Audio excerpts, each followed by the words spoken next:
Dawn, otherwise known as the Minimal Mom, has 500,000 YouTube subscribers.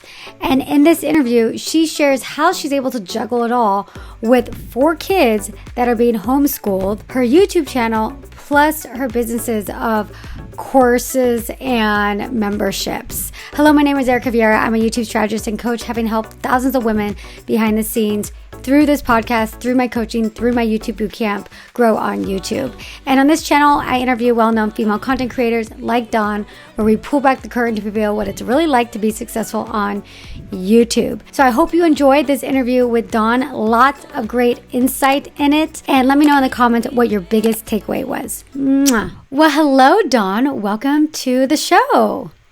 Thank you. This is really fun. I've listened forever, so fun to be on now. Oh, good. I'm so glad to hear that. It's always nice to meet other YouTubers that are doing amazing, wonderful things like yourself, who is running a successful YouTube channel, a successful business, and you have 4 kids. So how do you do it all? How do you do it? I've really had to learn to start working through other people. Our kids, during COVID, we brought our kids home and started homeschooling. And I thought, I'm a competent person. I'll figure it out. It was a lot harder than I anticipated, jumping in with 4 kids homeschooling. And so oh my God. I've really had to learn to start working through other people. And it's hard because, like a YouTube channel, it's very personal, right? And I never thought of myself as a control freak or anything like that, but you realize that you are kind of particular about certain things, especially when it comes to how you're portrayed online and everything. So it hasn't been easy. There's been a lot of trial and error, but I feel like I'm finally getting into a groove with being able to work successfully with others. Do you still homeschool your kids? We do, but that might be one of the positions I've outsourced and share that job now with someone else that helps too. Oh my God, that's crazy. So how old are your kids?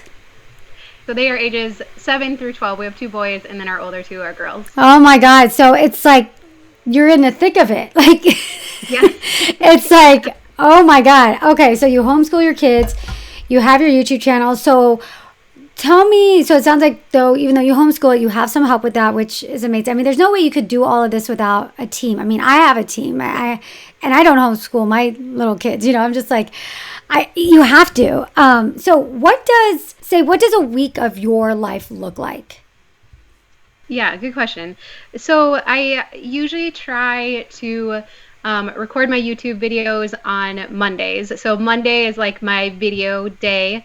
And then I've just started using a video editor. Mm-hmm. I'd used one in the past, but I've kind of gone back and forth. And now I've found an editor that I really just work really well with. So then I get that to him. I post videos on Tuesdays and Fridays. So I'm about a week to 2 weeks ahead now. So I get everything to him, and then he does his thing.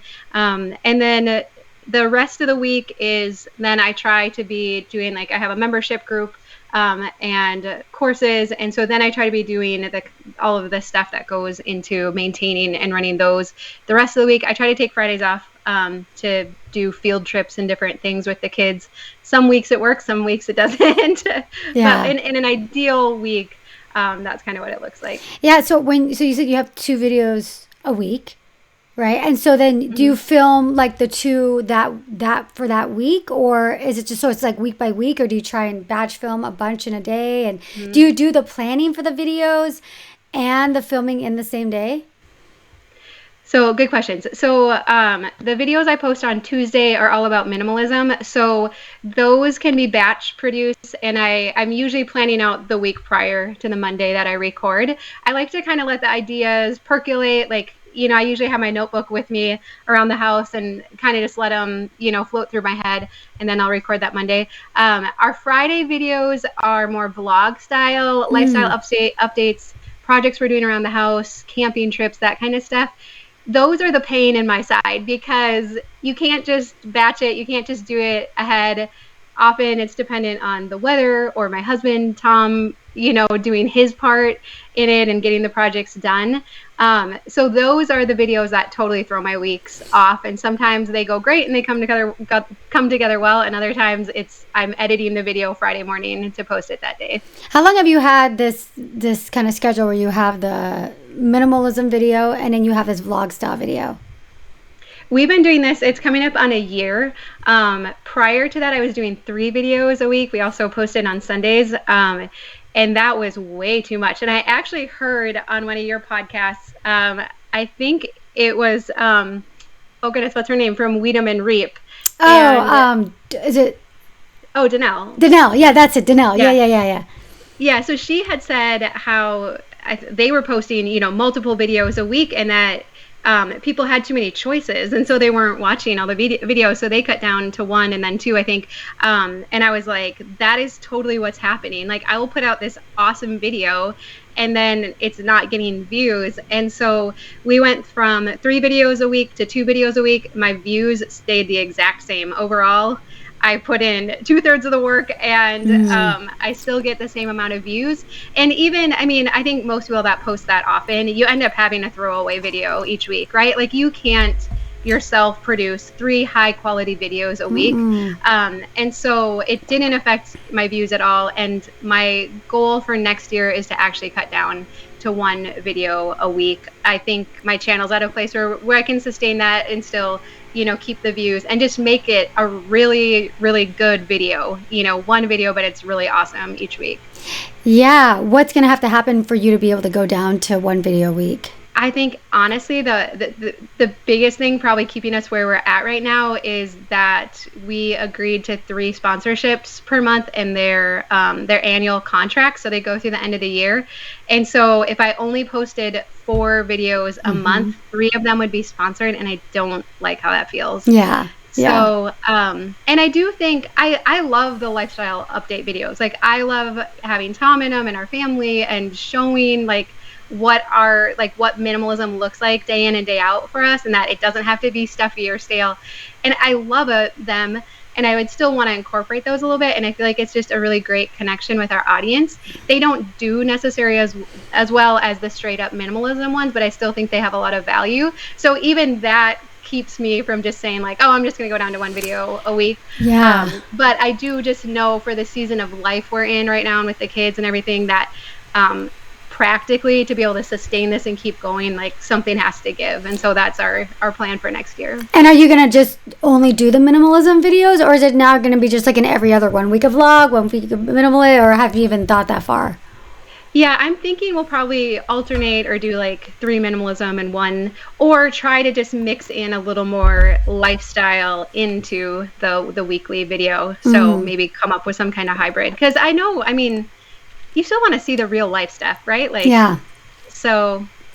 Yeah, I think it's important. I think what you're doing too, it's I tell this to a lot of people that I work with. It's, it's great when you're giving value, right? That's great. And that does work well in the algorithm. But there's also this element of connection that sometimes isn't necessarily there if you're just always doing the value and not bringing any of yourself, of your personal life, of your journey, of what's going on. And I feel like when creators are able to marry the 2 on their channel and have a combination of the value, but also bring in some personal aspects, that's where these deep relationships form, the communities form. And I think it makes for a stronger, more sustainable channel, because those viewers aren't just there for the value, they're there to follow your story and follow your life. So I think that's great that you're doing that. So, all right. So you have this schedule, it sounds like, that's pretty consistent, right? You've got the 2 videos a week, you're home, you do your filming and everything on Monday, and then you hire an editor. Do you have anybody else on your team other than an editor to help you with all of your content and your programs? Yeah, I have a full-time virtual assistant, and so she handles everything admin related. And then I also have someone who does the social media content, so planning that out, scheduling it, taking videos, making reels, and that kind of stuff. So that's been the trickier part, to definitely to outsource, to find someone that just kind of matches the style, keeps it consistent, can kind of like mimic my voice and everything. And so that's been a little bit harder to outsource than I initially thought, but now she's getting in the groove, and it's been awesome, and I love how consistent we can be now on social media. So you mentioned Reels, so you're on Instagram. Are you on any other platforms? Instagram and Facebook. Okay, got it. And so this assistant does the content there. Are you repurposing some of the content, like say from YouTube, onto those platforms, or vice versa? Or how are you managing the content there? Yeah, so I'm doing a combination of both, taking highlights from YouTube videos to make into Reels and Shorts and that kind of stuff. And then also just like on my phone recording, some quick Reels, just casual, answering a question, a quote, something else that's going on. And so I'm trying to do a combination of both. I definitely find the ones that are more candid, you probably are finding this too, definitely the Reels that are more candid, like me sitting in my car, just like talking to my phone selfie style. Those seem to do the best. I think it's just, I don't know, it's nice to chat with a friend, right? So, so it's funny. I've been like telling them, like, don't make them so polished looking, it's like the ones that come straight off YouTube and the lighting's good and the sound's good and it's all staged nice. It's like, people are like, oh, I can see that on YouTube, right? It's like, I want to see the real you, or the behind the scenes, or that kind of stuff. Yeah. And which is your largest platform out of the three? YouTube by YouTube, far. okay. I really didn't start focusing on Instagram and Facebook till like the last year or so. I knew, I was like, just pick one and do it well. So that's what I did. And so now I'm to the place where I can focus on growing those audiences too. So you recently released your course, correct? Like sometime like a couple months ago? All right. So what is the process that happened for you to create and release this course? Yeah, so I last summer I decided to create a decluttering workbook. So it's called Declutter Your Home in 15 Minutes a Day. And I was writing the book and I'm like, I have to make a course to go with this, because that's why I do YouTube. I want to be able to show people like how to do the things.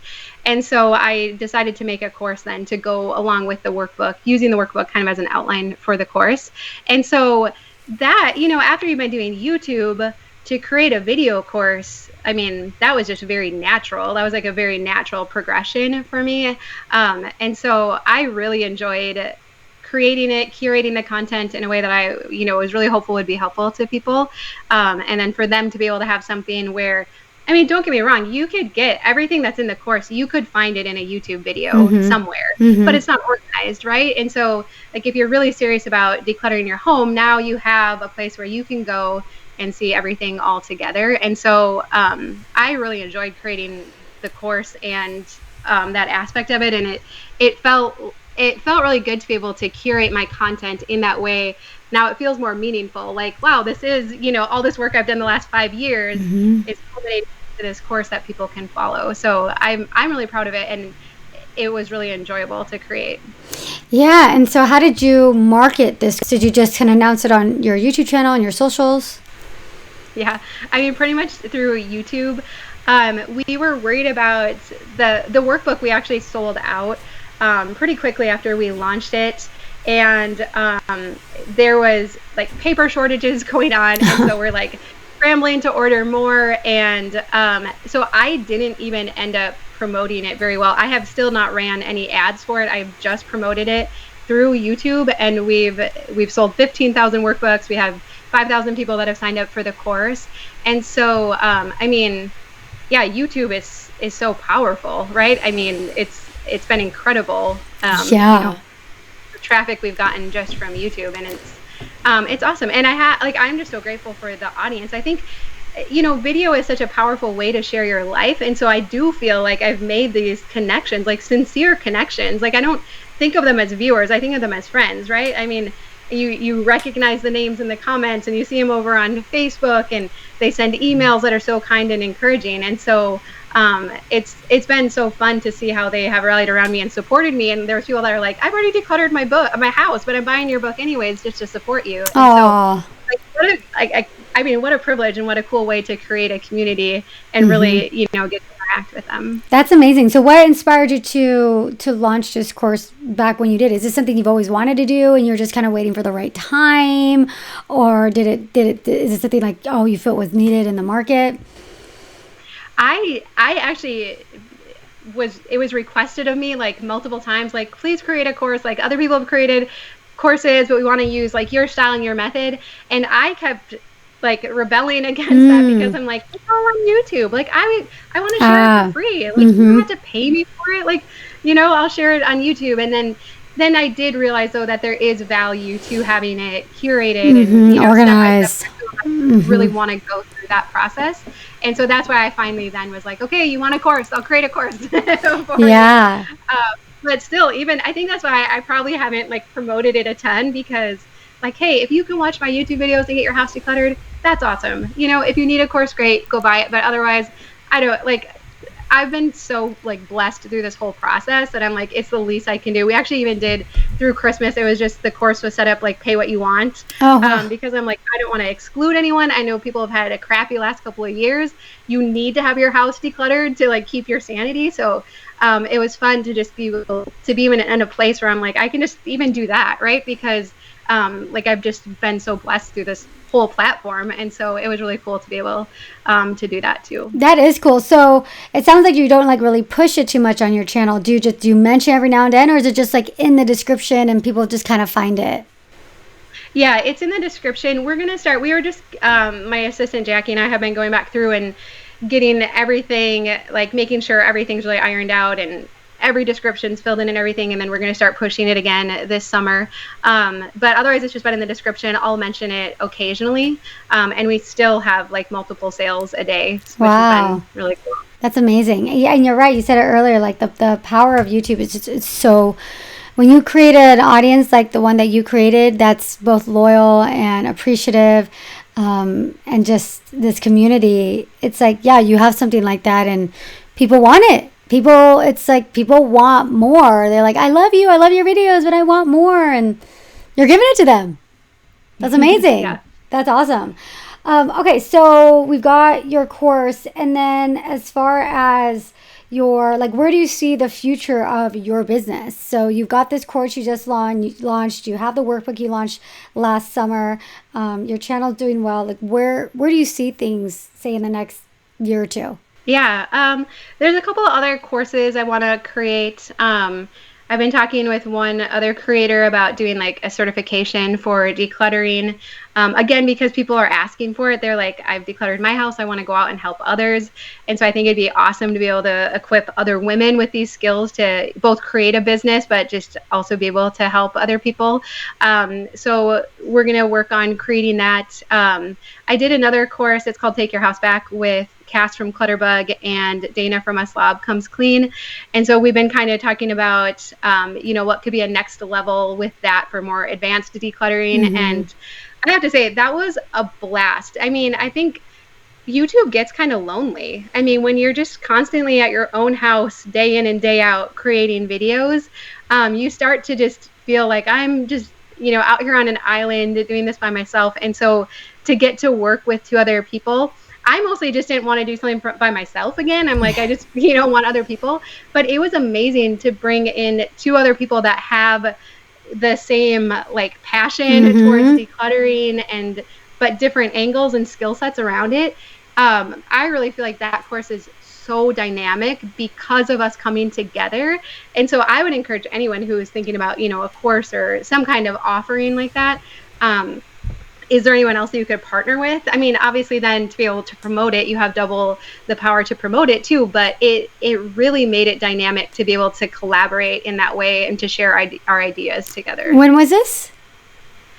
So we created that a year and a half ago. Oh, so this was prior to the course that you have now. The other course I created, yeah. Oh, did that kind of give you the bug to like, oh, let me do my own course? Yeah, I think it kind of took down the barrier. I think before that, I thought like a course is gonna be so much work. Like I didn't know if on top of everything else, like would I really have the time? And then when we did that, I was like, oh, this isn't actually that bad. I mean, it's not even as much work as making YouTube videos. They're a little bit more casual and everything. And so So I think it helped take down the wall. Courses weren't so scary then after we did that one together. Yeah, that's really, really cool. All right, we're nearing the end of the interview, and I'm going to go over questions that I ask every single person that comes onto the show. Are you ready for that? Mm-hmm. Awesome. Okay. First question is, what is your number one struggle with YouTube? Oh man. Probably just not feeling like there's enough hours in the day. Like every video, I'm like, I could have done that better. I could have thought it out a little bit better. I could have had a clearer takeaway. The thumbnail could have been better. I mean, I feel like every video is like 75% of what I had hoped it would be or how it was in my head. Yeah, definitely. I feel like there's always more you could do, like more and more. What is your highest viewed video on your channel, and how much did you make from it? So our highest viewed video is 57 Things I Don't Buy Anymore. It has 1.5 million views on it, I think, right now. And I had not looked until you asked this question. I was like, oh my goodness, that video has made $19,000 in the year that it's been out. And that floored me. Yeah. That's pretty wild. That's awesome. If you were to start over on your YouTube channel right now, what would you do differently? Oh, I'd pay a lot more attention to the analytics. I think I rebel a lot in ways of like, I don't want to look like other minimalists. I don't want to make all the videos that are like things I only own one of, and like even the 57 things I don't buy anymore. I don't even want to do that video because I'm like, I know others have done it and it's done super well, and then here it is, my top performing video, and so I know I could do more videos like that and they would do well, and so I need to pay more attention to the analytics, and especially when I'm planning out my videos. Yeah. What is your favorite video that you've uploaded onto your channel? I'm actually uploading it next week. I'm not sure when this will play, but there's a video I've wanted to do forever about just in case. So we always talk about like when you're decluttering, like just in case items, like things you hang on to because you don't know if you're gonna need it. Yes. And I had a friend who said, she's like, every time you say just in case, I think of this guy named Justin Case. And so Tom agreed to participate, and so we got like the red "Hello, my name is" labels, and I wrote like just in case on all of them and like plastered them all over. And so then we like played it up like I'm like going to a closet to declutter, and he like pops out and he's like, no, don't keep it, like just. And I always have like these creative ideas, but it always comes down to like, do I have enough time and energy, and when the kids are, going to be occupied, that I can pull it off. And so I have so many creative ideas that I would want to do in the future. And this was finally one of them that I'm like, I'm going to do it. And I'm really happy with how it's coming together. So I think it's going to be fun. Oh, I'm excited to watch that. That sounds really fun. And it's so true. It's like, oh, I'll just keep this just in case. Oh, okay, I'll keep it. Yes, everyone does that. What is your number one tip for preserving your mental health as a content creator? Oh, that's a good one. I don't read the comments after a day. So even like the first 12 hours, like usually the comments are friendly right away when a video has been posted, but it feels like the further it gets out, once it's been out for a little while, I don't want to call them trolls, but that's when the negative Nancy's come out. And I think a lot of times too, it feels like those are the people that are taking my videos like out of context, or like you're depriving your kids, or so I don't read the comments after about a day or so because they're usually friendly up until then. I certainly don't scroll to the bottom to look for the negative ones. Like even like Tom would sometimes like go all the way to the bottom. If he was in a video, he'd want to see the negative ones. And he would like be sitting at the kitchen table reading them. And I'm like, no. I have to protect my mind, because it is amazing how if you read a critical comment, like I remember when one of them was like, your laugh is so annoying. And then you're like afraid to laugh on a video again, right? And because one person said that your laugh was annoying. So I know people always ask like, how do you deal with negative comments? I really try to insulate myself from them, because as thick of a skin as you have, like we're still humans, and those things can still stick with you. And so that's definitely one thing that I do. Yeah, it's really good advice. Have you ever just wanted to give up? What happened and how did you get back on track? Yeah, I think when it went from the point of being a hobby to being our main source of income, it becomes kind of like a job then, which how awesome to have this as a job. Like, that's a super cool job. Mm-hmm. But there were times where I was like, I don't feel creative. I don't want to make a video tomorrow. I don't feel like I have anything new to say. Is anyone even going to watch it? And part of that was when we were still doing 3 videos a week, and it just really wasn't sustainable. And so I had to give myself permission to make some mediocre videos for a little while and be like, you know what, it might not be the best one. YouTube might not, think it's so great and push it out to every single person. But like for right now, I'm going to do some easy videos, and I'm just going to give myself a little bit of a break. Now too, like I really value batching videos and getting ahead. It's always so stressful when you're right up against the wire to post a video. So I really try to batch videos and work ahead. A lot of times it works now, it doesn't always, but that has been a huge thing for how I keep from getting burnt out now. Yeah, batching is key. I'm recording like 4 interviews today. Like that's what I do. I'm a big fan. Is there any video you were particularly excited about that just flopped on your channel? Oh gosh, there's been so many videos where I'm trying to think of a particular one where I'm like, this is brilliant. Like no one's ever said this before. I have this really creative spin and this like great, like I start out telling a story like you're supposed to at the beginning, I'm like, I'm going to get people hooked in. They're going to love it. And it's like the video 10 of 10. And I'm like, what on earth? And I'm like changing the thumbnail and I'm changing the title. And I'm like, why? We do our best. Like we can kind of have an idea of which ones are going to, do really well and not. And then at the end of the day, there's just some videos that for whatever reason, they just don't hit. And I don't know. I mean, I don't like the term playing the numbers, but really at the end, like, in a lot of ways it's playing the numbers. And then there's videos that I put together in 20 minutes and like that take off. Number 1 to 10. Yeah. And so it all comes out in the wash, but yeah. Oh yeah. Yeah. I know. Everybody that knows that ranking, the 1 out of 10, 10 out of 10, the confetti, the despair when it's like a 10 out of 10 and you're like, oh God. So yeah, I know. I don't like, I know it's supposed to be helpful, but I think that ranking thing it's discouraging a lot of time. Yeah, I know for a lot of creators it is really discouraging. Fewer people are choosing to watch this video than normal. Like, thank you, YouTube. You suck.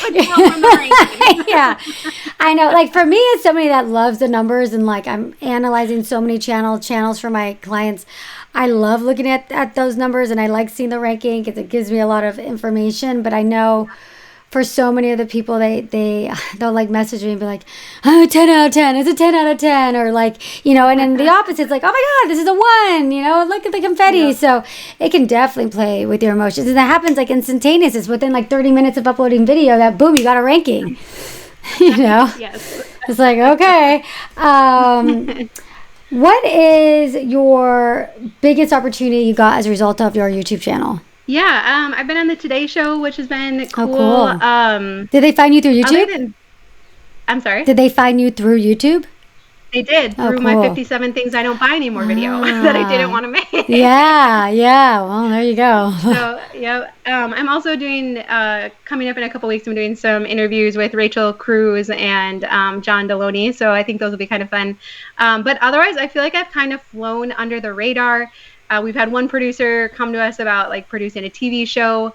And I don't think we'll pursue that right now. I think I'm so aware of the ages of our kids. Like I know there's more things I could do to grow this and scale it. And, and I'm always torn because I want to reach more people because I think the message that I'm sharing is so powerful and it really is life-changing.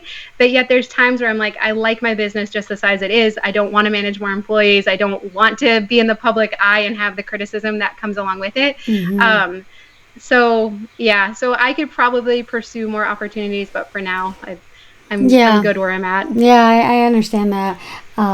All right, what is your superpower that has led to your success as a content creator? Yeah, I'm really grateful. My background, I went to school for marketing and then I worked in radio for 7 years before I started my channel.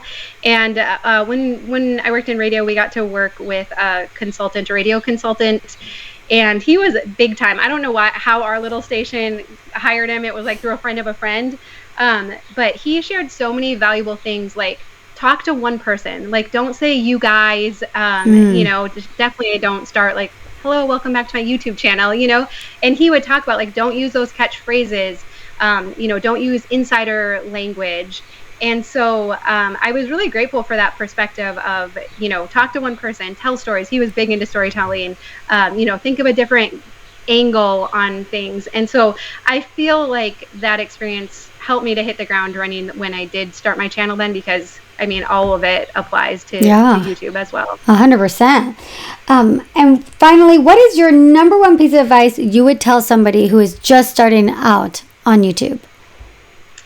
Yeah, you really got to give it like a good year, I think, before you can know if it's, before you throw in the towel. I think, you see people like myself and you're like, wow, you just published a video yesterday and it got 50,000 views. And it's easy to think that I got there overnight, right? And not that I've been doing this for 5 years. And so, we all have that first year where you're just putting out videos and your mom and your sister are watching them, Yeah. And so, but if you're willing to grow through that period, I remember I had the opportunity, like in the first year I was doing my channel, to do something with Joshua Becker, who is, one of the most well-known minimalists. And I'm like, oh my gosh, that is going to explode my channel, right? If I can get to do something with Joshua Becker. And it fell through. And so it actually ended up being 2 years later then that I ended up getting to do an interview with him. And I remember after I left and we did it and it went really well, I'm like, I am so grateful that happened now and not a year ago, because now when people go to my channel, my videos are so much better. It was a much better interview than I would have done a year ago. I had just so much more experience about what I was talking about. And there really is a learning curve. Even if you're super passionate about your topic, there's a learning curve in being able to explain it to others. Like, I was die hard for minimalism, but yet I still didn't know how to answer all the questions and how to explain to you exactly how to declutter your wardrobe. And it took me explaining it 50 times before then I could go do an interview with Joshua Becker and, talk about it really well and eloquently and really sound like I knew what I was doing, even though I had been passionate about it the whole time. And so there really is like a learning curve with being able to explain and demonstrate and show what it is that you're passionate about, along with learning video and lighting and sound and editing and all of that, right? Like, there's so much to learn with all of this. And so give yourself a lot of grace in the beginning, because each video, like, you're trying to learn and master something new. I love that. I think that's such a good tip. I love it. What a great way to end the interview. Well, Dawn, thank you so much for coming on to the show. I really enjoyed chatting with you and learning more about your whole process and the behind the scenes of your channel. So for anybody that is not familiar with your channel, where can they find you? So The Minimal Mom on YouTube, on Instagram, and on Facebook. Awesome. Thank you so much, Dawn. Thanks, Erika. Bye. I hope you enjoyed that interview and you learned a lot from it. Now, if you have a YouTube channel or considering starting a YouTube channel that you're serious about growing and you want the best of the best when it comes to personalized feedback, advice, and up-to-the-minute YouTube strategy, then consider my Zero to Influence YouTube Bootcamp for Women. I have been running this bootcamp since 2018, and we have hundreds upon hundreds of very successful students that have gone through the program. And I can go on and on about the YouTube Bootcamp, but I want you to hear it directly from some of the women themselves. I feel so lucky that I got to do Erika's bootcamp. Before I joined the bootcamp, Before joining Erika's bootcamp, my channel was all over the place. I didn't know what I was talking about. I would hear people say that I need to find my why and my voice and my audience and understand my target audience, but I never felt like I really understood what that meant. Erika helped me come up with YouTube video ideas. She helps me with consistency. She helps me to interpret my analytics. I started with 12,000 subscribers and now I have over 50,000 and it is growing rapidly. My channel has grown almost 100,000 subscribers. I definitely wouldn't have gotten to this place in such a short amount of time without Erika's bootcamp. What makes Erika special is that she has been talking to and analyzing YouTube channels for years, and that that has given her this bank of knowledge to pull from. I'm constantly asking her questions about YouTube. I'm asking her advice about my YouTube channel. Taking the Zero to Influence YouTube Bootcamp was one of the best decision I could have ever made for myself, for my channel, for my own personal growth as a human being. I could not be happier. I love that it has reinvigorated me in such a beautiful way. So I am so happy that I've joined. You're crazy not to hire her. Get on it. All right.